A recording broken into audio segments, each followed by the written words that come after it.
welcome on this beautiful Sunday morning. Please rise in body or spirit and join in singing Come, Come, Whoever You Are.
Welcome to the Unitarian Society of Santa Barbara. Whether you are a longtime member or visiting here for the very first time, your presence enriches our community. A warm welcome to everyone here in this physical sanctuary and to those joining us in the virtual sanctuary. This is a loving community of seekers where all people of goodwill are welcome. Here we strive to live with integrity, nurture wonder, and inspire the actions that will transform us and transform the world. I'm Carolyn Bierke, and my pronouns are she, her, and I'm delighted to be serving the Unitarian Society as ministerial intern. And for this morning's service, I'm honored to be here with lead minister Reverend Julia Hamilton, music director Matthew Grissett, pianist Heather Levin, Director of Lifespan Education, Charla Brigante, and Membership Coordinator, Angie Swanson-Kiriakou. I would like to extend a special welcome to any visitors or guests joining us for the first time. We would like to stay in touch and welcome you into this community. There are connection cards at the welcome table in the courtyard during coffee hour, or you can put your name into the chat online. On the second Sunday of the month, we have a casual orientation across the courtyard in the front office. And if you feel like this might be your spiritual home, if you've been attending for a while and have decided that the Unitarian Society of Santa Barbara is where you want to be, we would like to welcome you into membership in this congregation. You can sign the membership book at the welcome table, and we will connect you to the ongoing life of this church. And we have a lot going on beyond our Sunday service. I just want to highlight that if you are looking for a time of quiet and centering in the middle of the week, our next Taizé service, which means a service of song, reflection, and readings, will take place on Tuesday, March 11th at 6 p.m. here in the sanctuary, and it will be led by myself and Reverend Julia.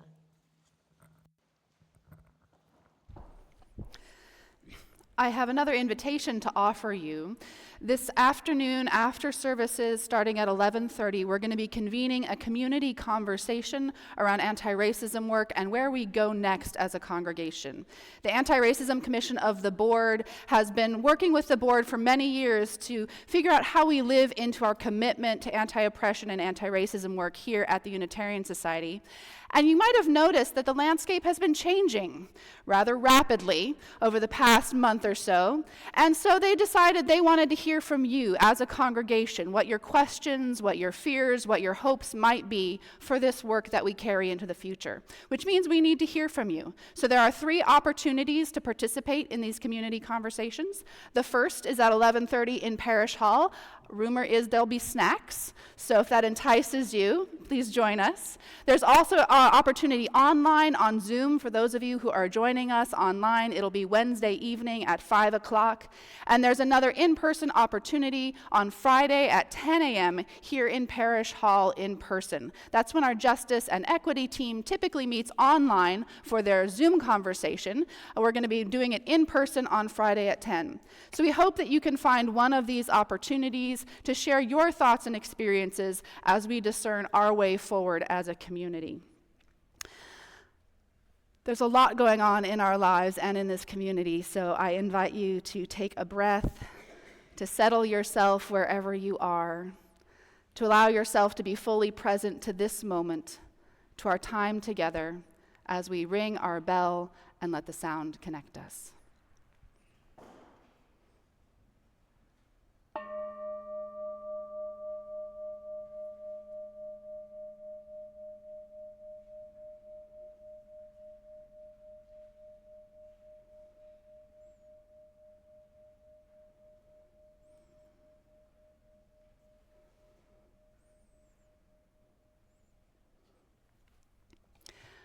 Before we do our chalice lighting this morning, I want to invite us into an opportunity for joy that I neglected to put into the invitations just a moment ago, and that is I want to invite Sarah and Tammy forward, because sometimes we need a little joyful community to balance out all of the other work we're doing in the world. So come on up, Sarah and Tammy.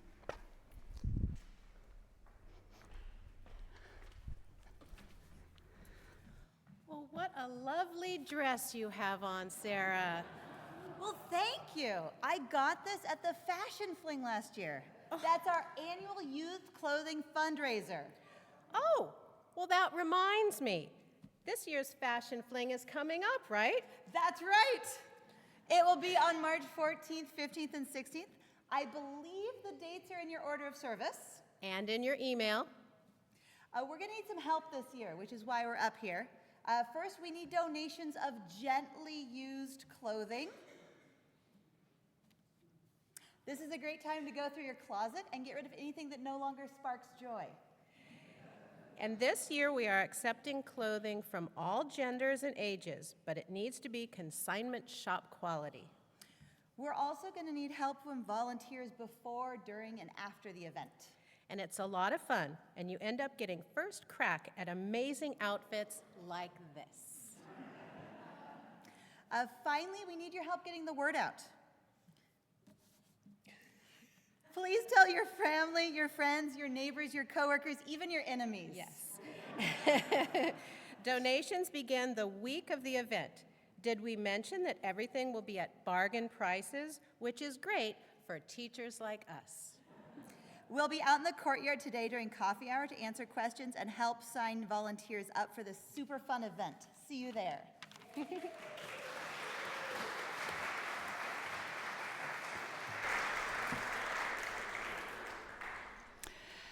And now I invite us into our time of chalice lighting. If you are joining us in our online sanctuary and you have a chalice at home or a candle to light, you can type your name into the chat and type "chalice is lit" wherever you are. And we have Kyle and Dylan here to light our chalice in our sanctuary for us.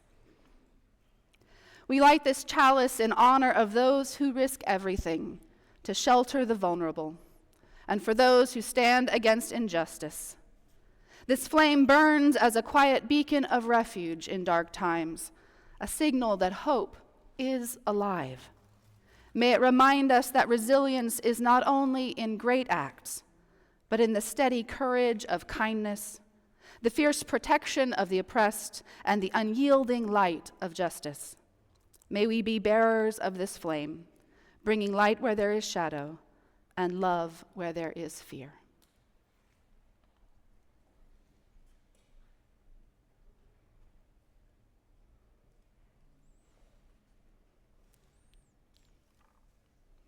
Thank you, Kyle and Dylan. Every week at the Unitarian Society, we take a moment after we light our chalice to think of something that was a good thing in the world or in our lives. These can be large, they can be personal, and we invite you to think of something concrete and real that you witnessed this week that brought you hope or joy or courage, and not keep it to yourself, but share it with each other in the time of conversation after the service or throughout your week. And for the good thing I want to bring to this community this morning, it's something very simple. It's daffodils. Daffodils are my good thing this week because when I was living in New York City, daffodils were the first thing to poke up through the snow and the sign of things to come. And no matter how gritty or slushy the streets and sidewalks were, every spring, little green shoots would peek their heads up, and soon you would have these bright, brilliant yellow flowers along the walk in an otherwise gray world. In Santa Barbara, we don't get the flowers poking up through the ground, but you can get them at Trader Joe's. And they are little bundles closed up tight when you get them, but they never fail to bloom. And so daffodils are my good thing this morning. Let us all sing together our opening song of Woyaya. Please rise in body and spirit.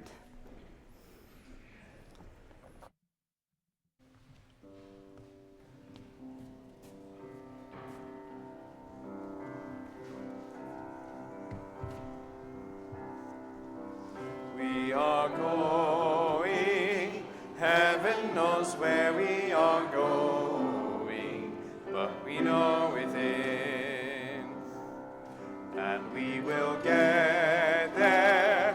Heaven knows how we will get there, but we know we will. It will be hard, we know, and the road will be muddy and rough, but we'll get there. Heaven knows how we will get there, but we know we will. Woyaya, woyaya, woyaya, woyaya.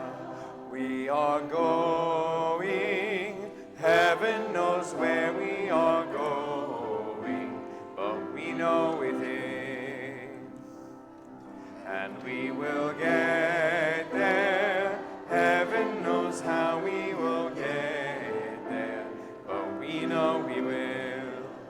Woyaya, woyaya, woyaya, woyaya, woyaya, woyaya, woyaya, woyaya.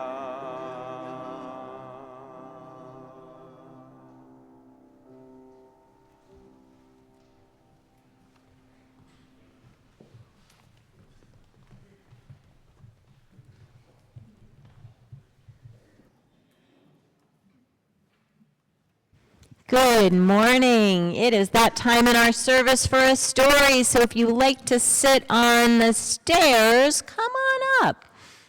I'm gonna take this chair.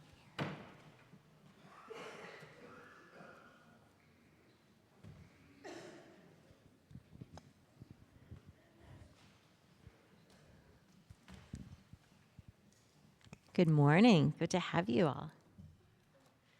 This morning's story was written by Carolyn back there, so I get the honor of reading it. So, I want you to imagine something with me. Imagine you're walking on a trail, maybe one you've been on before. It's a little steep in places, but you know you can handle it. You've made it up big hills before, and you run down the other side. But then something changes. Maybe after a big rain, the trail is suddenly muddy and slippery. You take a step and your foot slides out from under you. You grab onto something to steady yourself, but it's not as easy as it was before. Every step takes more effort. And sometimes it's even worse. Maybe the water rushed so fast that part of the trail washed away.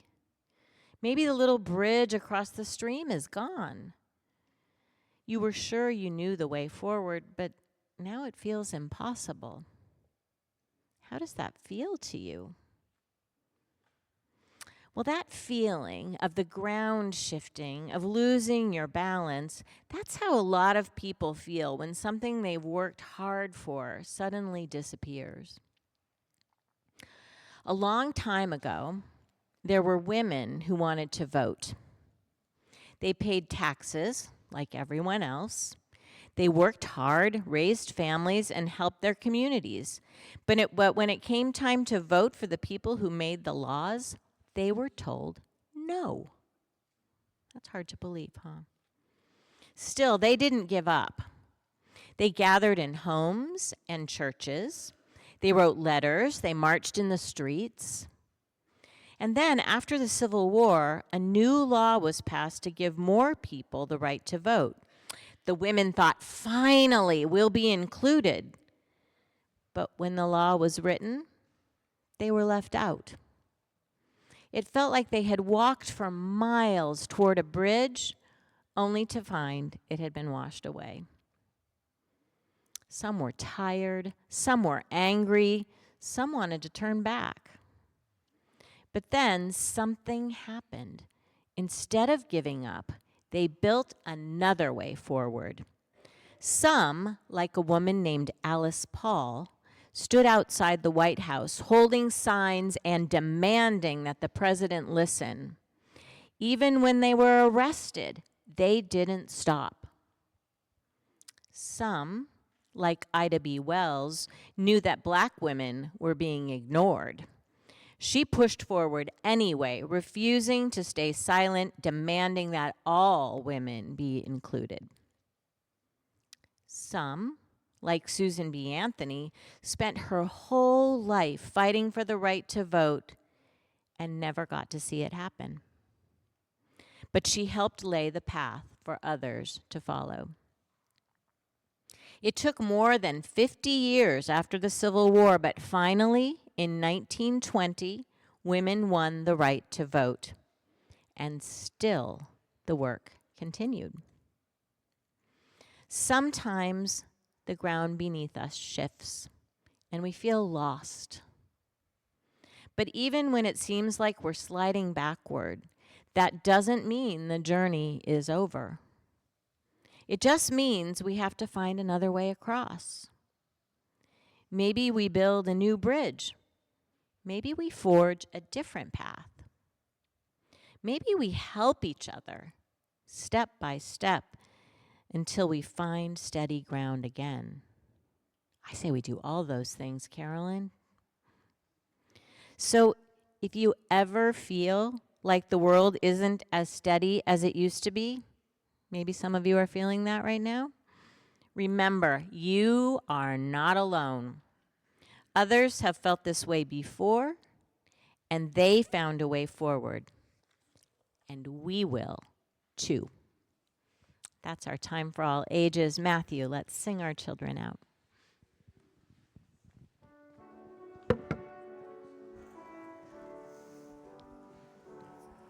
We hold you in our love as you go, as you go. May your heart be at peace as you go. To nurture the spark of your precious life. We hold you in our love as you go.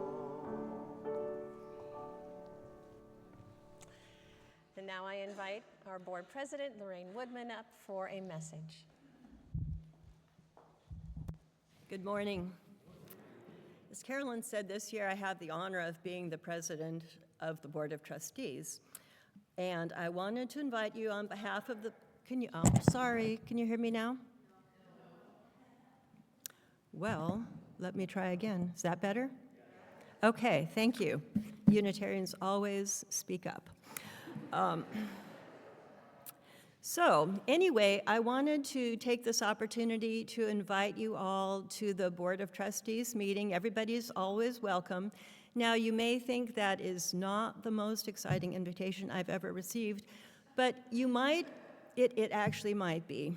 It's They are interesting meetings. We talk about topics that are important to the congregation. You'll find that you have a very thoughtful board who engages in very meaningful discussions. They are held the fourth Tuesday of the month at 6 o'clock. They're on Zoom. They're also in person in Parish Hall, and everybody's welcome. So, also Angie, she posts the agenda on the Friday before, so if there's something that catches your eye, feel free to join us. So, the other reason that I'm here this morning is to speak on behalf of the Board of Trustees. You've been hearing a series of reflections from other members of the board talking about various aspects of the Bridge to the Future capital campaign. People have talked about things like upgrades to Jefferson Hall, improvements to Blake Building, campus accessibility, and why the capital campaign is needed now. Today I'm talking about the sustainability and resiliency elements of the campaign, which I think are needed now more than ever in light of our rapidly changing climate and our rapidly changing political situation. I'm sure that most of you are well aware of what's going on with the climate, and it's not good. Here are just a few not-so-fun facts.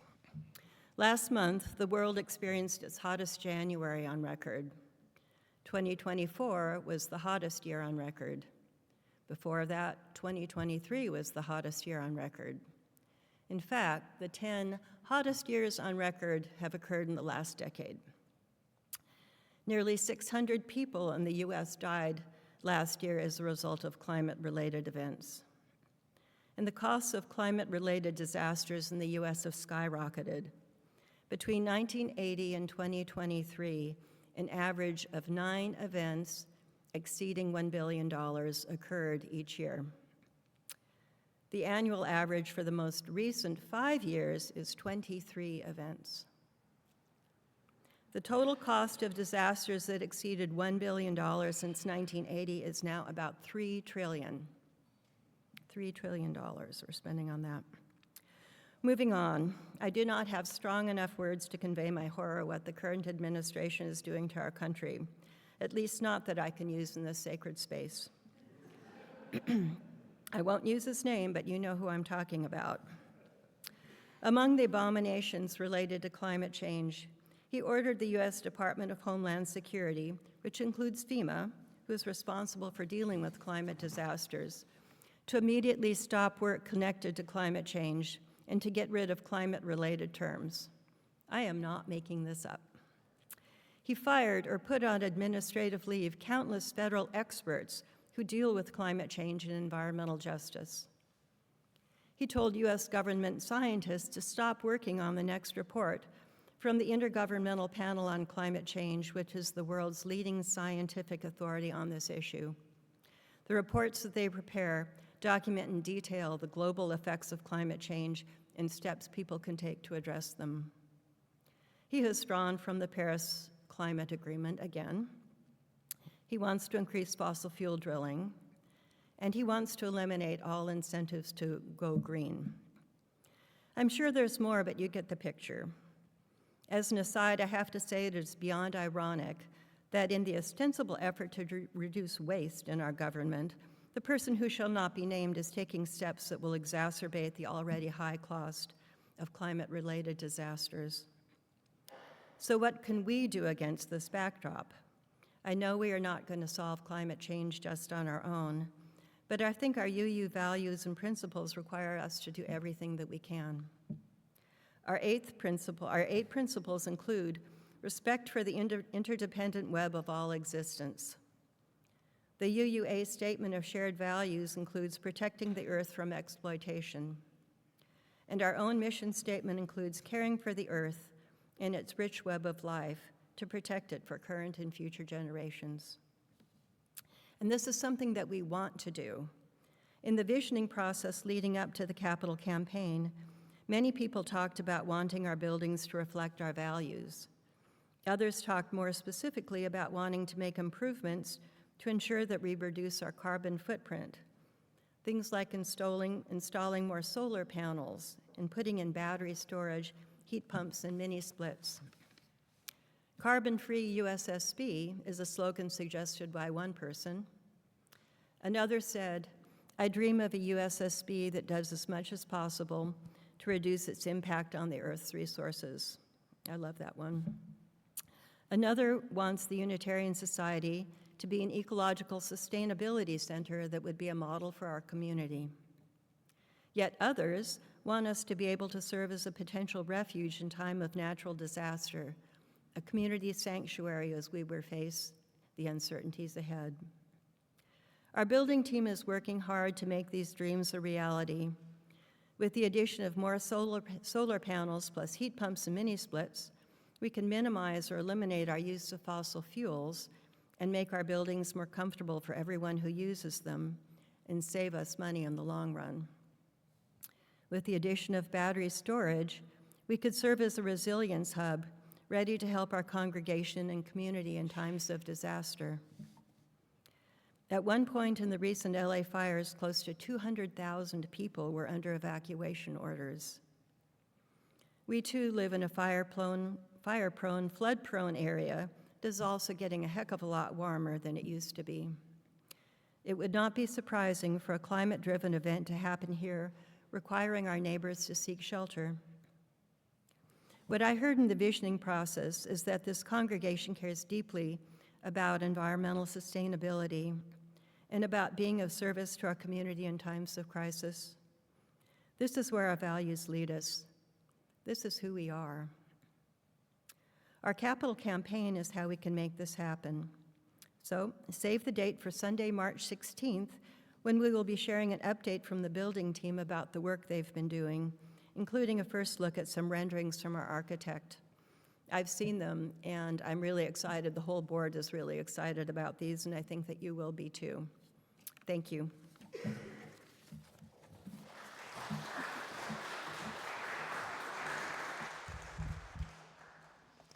And thank you, Lorraine. As we sing, we are a gentle, angry people. We are reminded that progress is not just about one voice, but about collective action. Our voices raised in song are also raised for justice. Composer Holly Near wrote this song as a call to action. In talking about the song, and specifically verse 4, she says, I wrote this song when Harvey Milk and George Moscone were assassinated. We originally sang We Are Gay and Lesbian Together, but then we were surrounded by the support of allies, and so I changed it to We Are Gay and Straight Together. And now we are learning more and more about gender and sexuality, and now it requires many more syllables that I can fit into a song. And so now let us sing, We Are All in This Together. Please rise in body or spirit.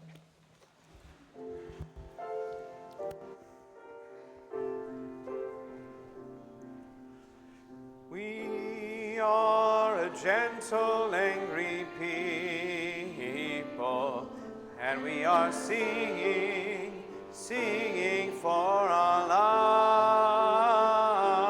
lives. We are a gentle, angry people, and we are singing for our lives. We are a justice-seeking people, and we are singing for our lives. We are a justice-seeking people, and we are singing for our lives. We are a land of many colors, and we are singing for our lives.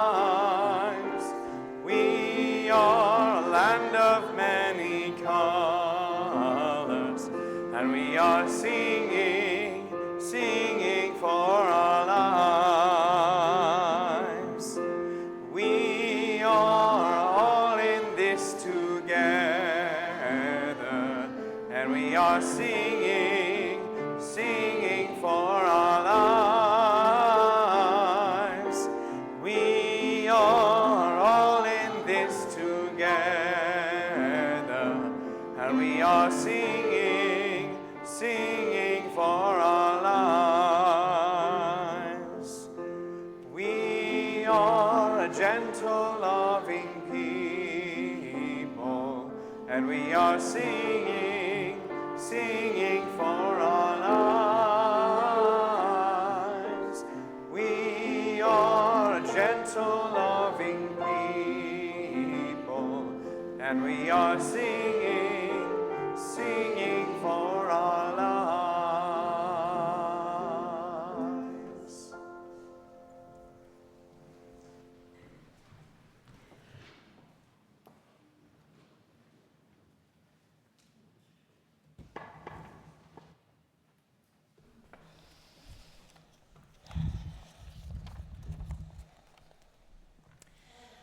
There is a pattern to progress. We see it over and over again in history. A bold step more forward is met with resistance. Change is demanded, and then forces rise to hold it back. It feels like 2 steps forward and 1 step back, or sometimes like being pushed back down as we rise to our feet. In the following case studies, history also shows us something else. When people refuse to back down, when they meet injustice with courage, when they make what John Lewis calls good trouble, that's when the arc of justice bends. John Lewis understood this pattern because he lived it. As a young black man in the segregated South, he saw injustice around him. He saw the whites-only signs, the schools that were separate and unequal, the everyday indignities that were meant to keep black people in their place. And he saw people trying to change it, peacefully, powerfully, with a vision of a different world. At 20 years old, he joined the Freedom Rides, a series of bus trips in 1961 that challenged segregation on public transportation. He sat at lunch counters where he wasn't supposed to sit.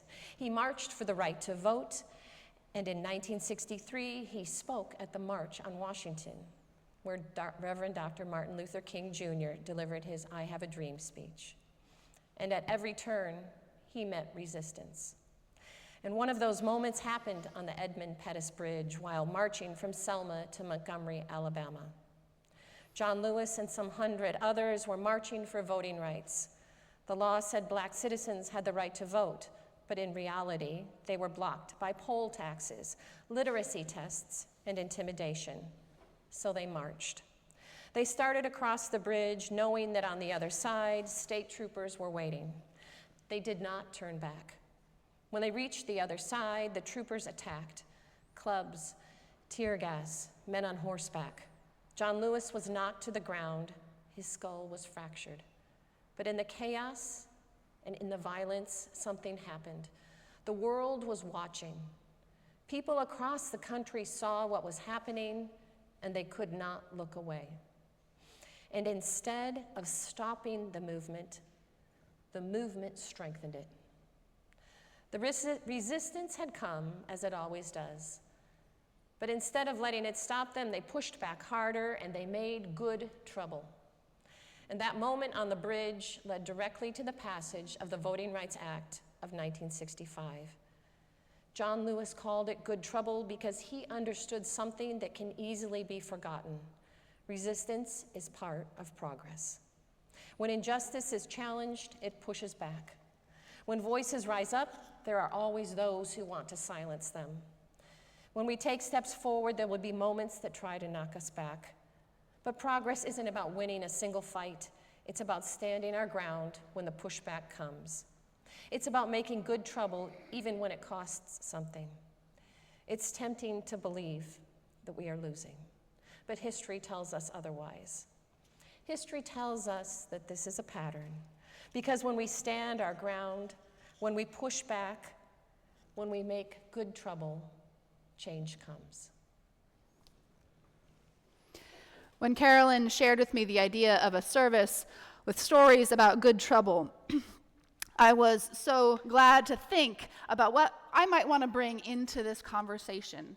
And also because we can no longer take it for granted that these histories will be taught and shared. We need to tell these stories over and over again so this wisdom gets passed down and not lost. So she asked me what I wanted to bring into the mix. Stories of people who found a way to move forward in their own time and place, in their own fight for a more compassionate world. Now, any of you who've known me for a little while know that I often look towards our ancestors for inspiration and hope, and figuring that if people could do brave things then, we can certainly do brave things now.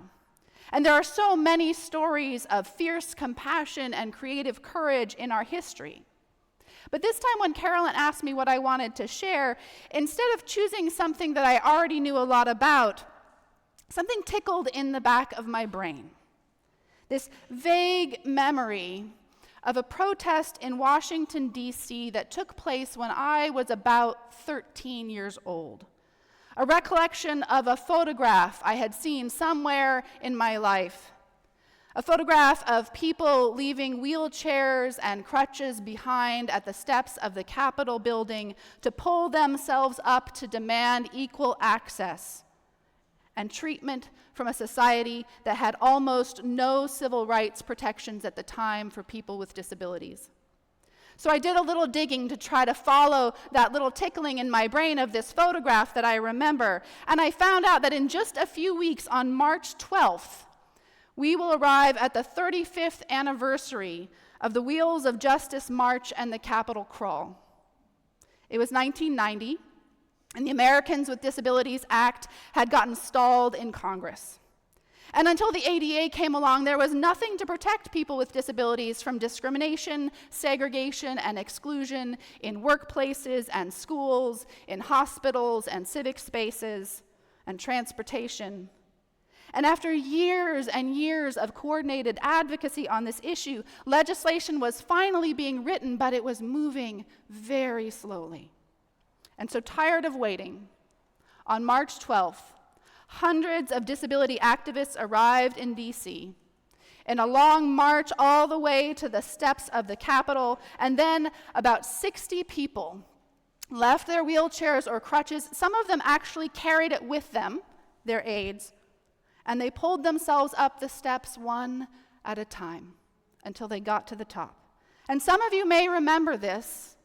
How many of you remember this? It was in the news, but not nearly as much as it should have been. It disappeared after a day or two. And the youngest person to make that climb was 8-year-old Jennifer Keelan Chaffins. She had started protesting with her mother when she was 6, and she continues her work in disability justice to this day. And later that day, her mother, Cynthia, at Jennifer's request, was arrested with over 100 people in the Capitol Rotunda at a sit-in. And over the next few days, more and more people were requested as they used their physical presence in the Capitol to demand recognition, to demand to be seen and included in our shared civic life. And due in large part to these direct actions of protest and witness by disability activists and the refusal to be erased from public view and kept segregated, because of this, in July of 1990, the ADA finally passed through Congress and was signed into law. And many of us now take for granted all of the things that have come about because of the passage of the ADA. And I personally didn't know much about the history of the disability rights movement, but the events of our current moment have prompted me to get curious and learn more, because once again, we are being called into this moment of courageous action. And there are efforts right now to roll back all of those gains we have made over the past 35 years, and we are not going to let that happen. We are going to hold the line and keep moving forward in this work of inclusion. Learning about actions like the Capitol Crawl was stirring up those memories that I didn't even know I had about what life was like before this was passed in 1990, about the elementary school I went to that was 3 stories with not an elevator in sight, about how there were 3 Jennifers in my 6th grade class and none of them were in a wheelchair. My life and Jennifer Keelan Chaffin's life were kept separate. We had no opportunity to know each other because of the structural barriers that were in place until the ADA was passed to remove them. And learning this story has strengthened my resolve to keep from sliding backward, to hold on to the good we've created, and keep fighting for the future we dream about for our children and our children's children. And we are here to make good trouble.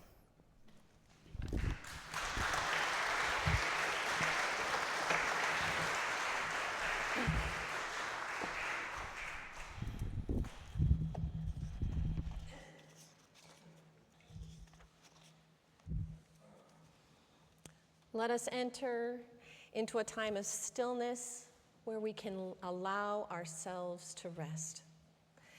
It is part of a daily practice of justice that sustains and grounds us. I invite you to feel your feet on the ground, and wherever you are, let the ground support you as you take a few breaths to possibly release some of the tension you may be carrying.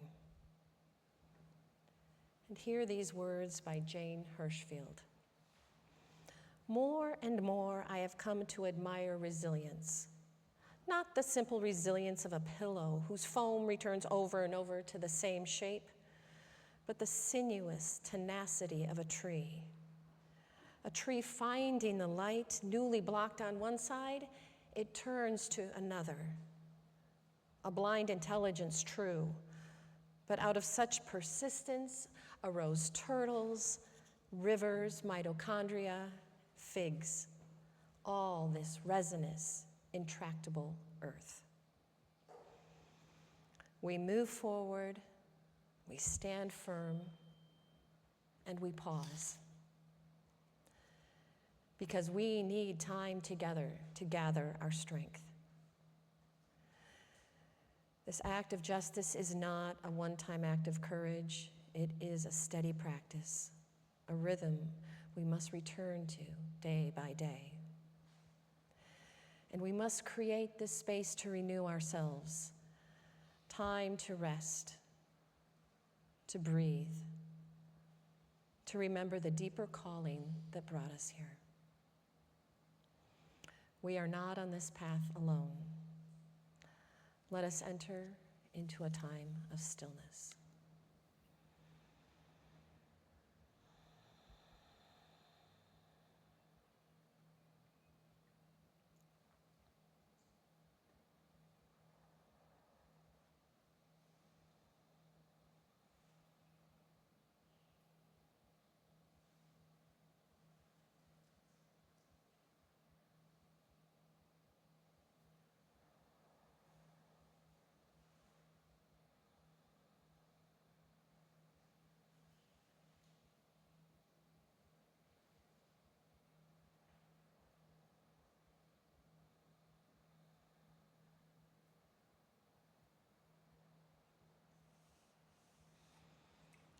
Spirit of love, hold us in this moment. We are weary from the work. We are burdened by the weight of injustice. We are troubled by all that is not yet healed. But we are here, still breathing, still reaching for what is possible. Let us find rest not as retreat, but as renewal. Let us breathe deeply, not to turn away, but to turn back with strength. Let us remember not only the struggles of the past, but the courage that carries us forward. May we be sustained by the ancestors who marched before us. May we be lifted by the voices that sing beside us. May we be strengthened for the road ahead. And when we rise from this stillness, may we rise with purpose. May we rise with hope. May we rise ready to move forward once more. Amen.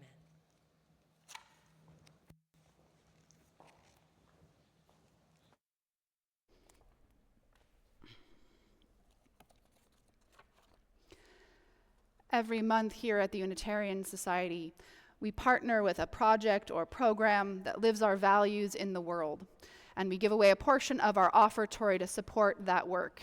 This month, we are partnering with PFLAG.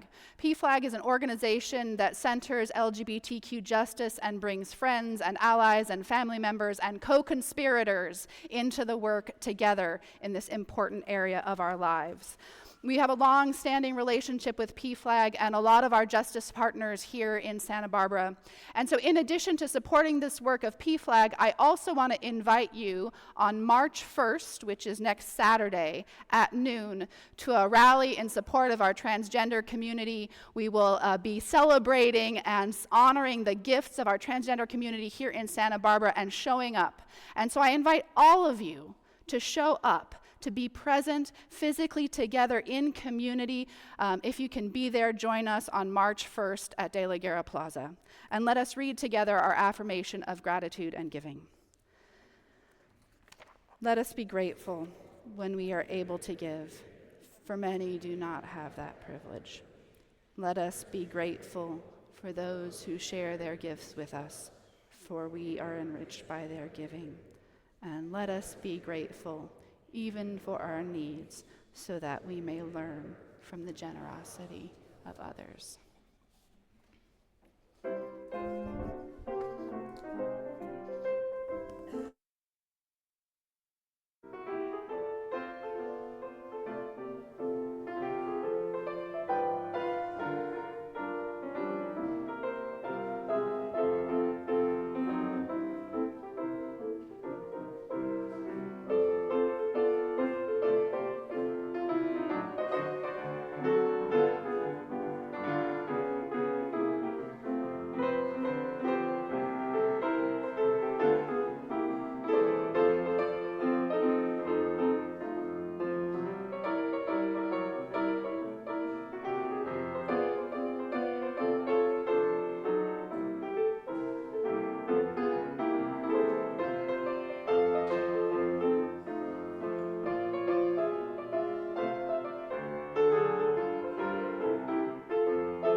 Thank you for that moment of joy, Heather.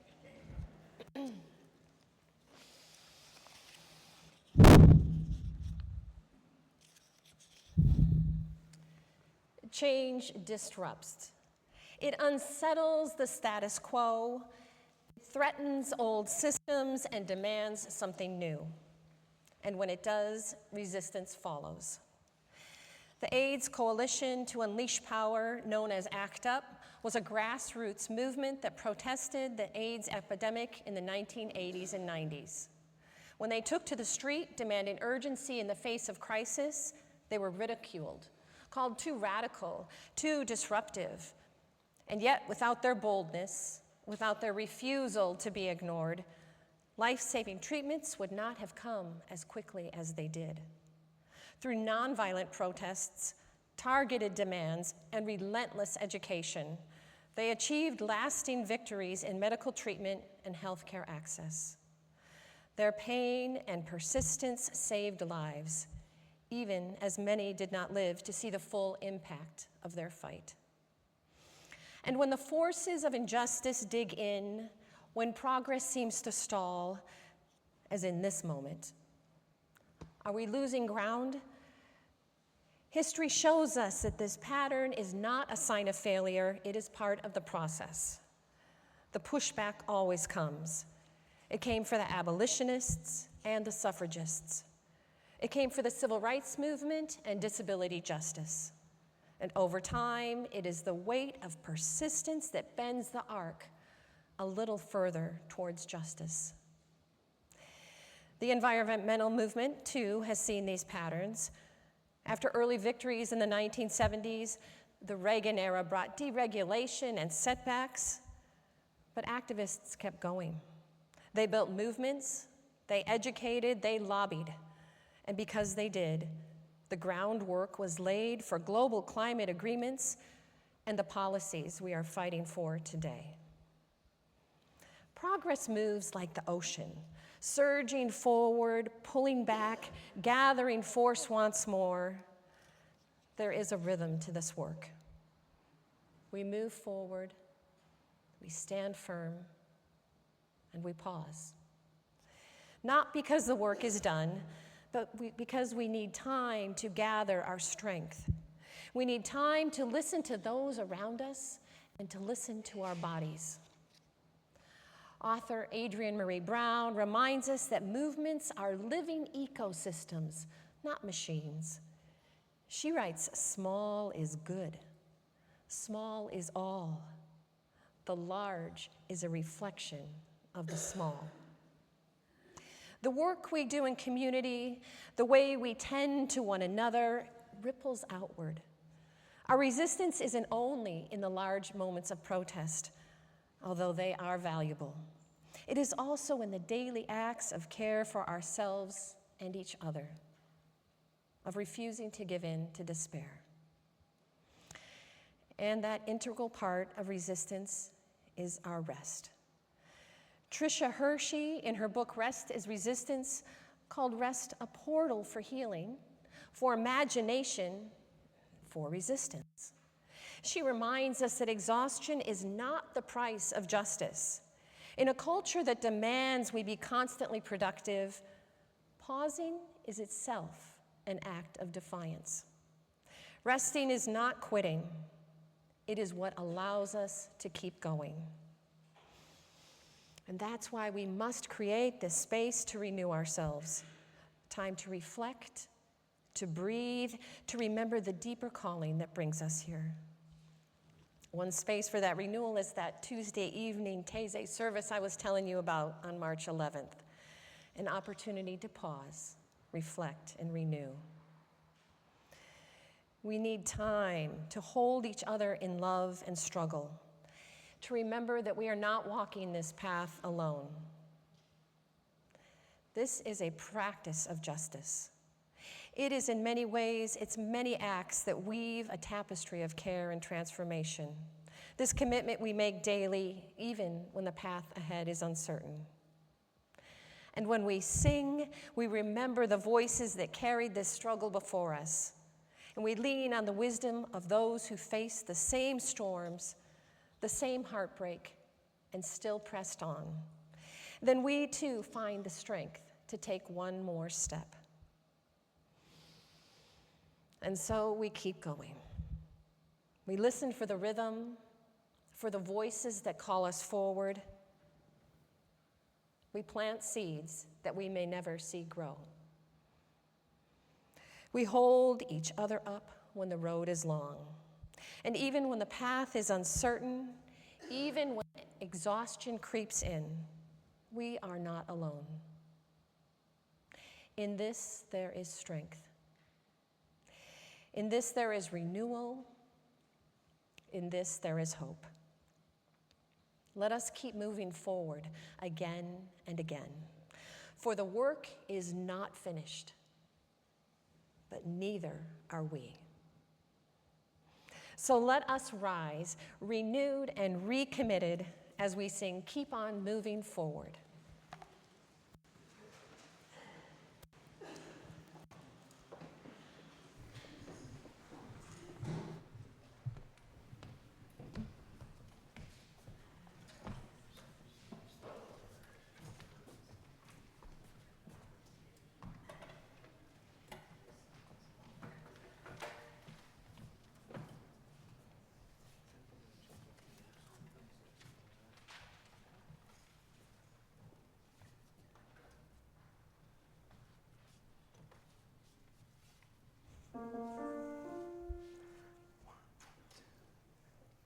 Gonna keep on moving forward.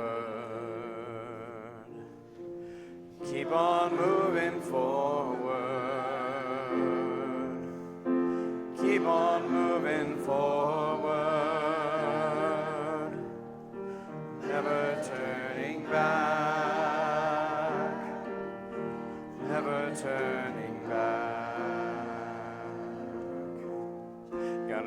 on moving proudly.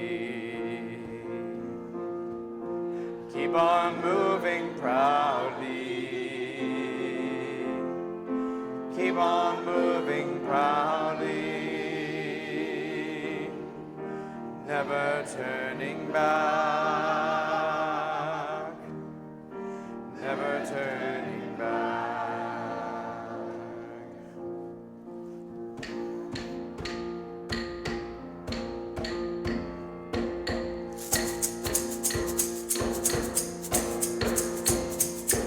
Gonna keep on moving forward, singing loudly. Gonna keep on singing loudly. Keep on singing loudly. Never turning back. Never turning back. Gonna keep on loving boldly. Keep on loving boldly. Keep on loving boldly. Never turning back. Never turning back. Gonna keep on moving forward. Keep on moving forward. Keep on moving forward. Never turning back. Never turning back.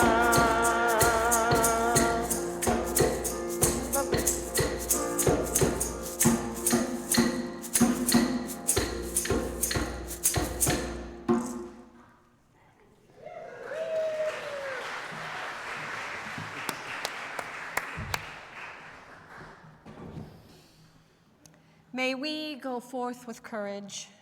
May we carry the rhythm of justice in our hearts.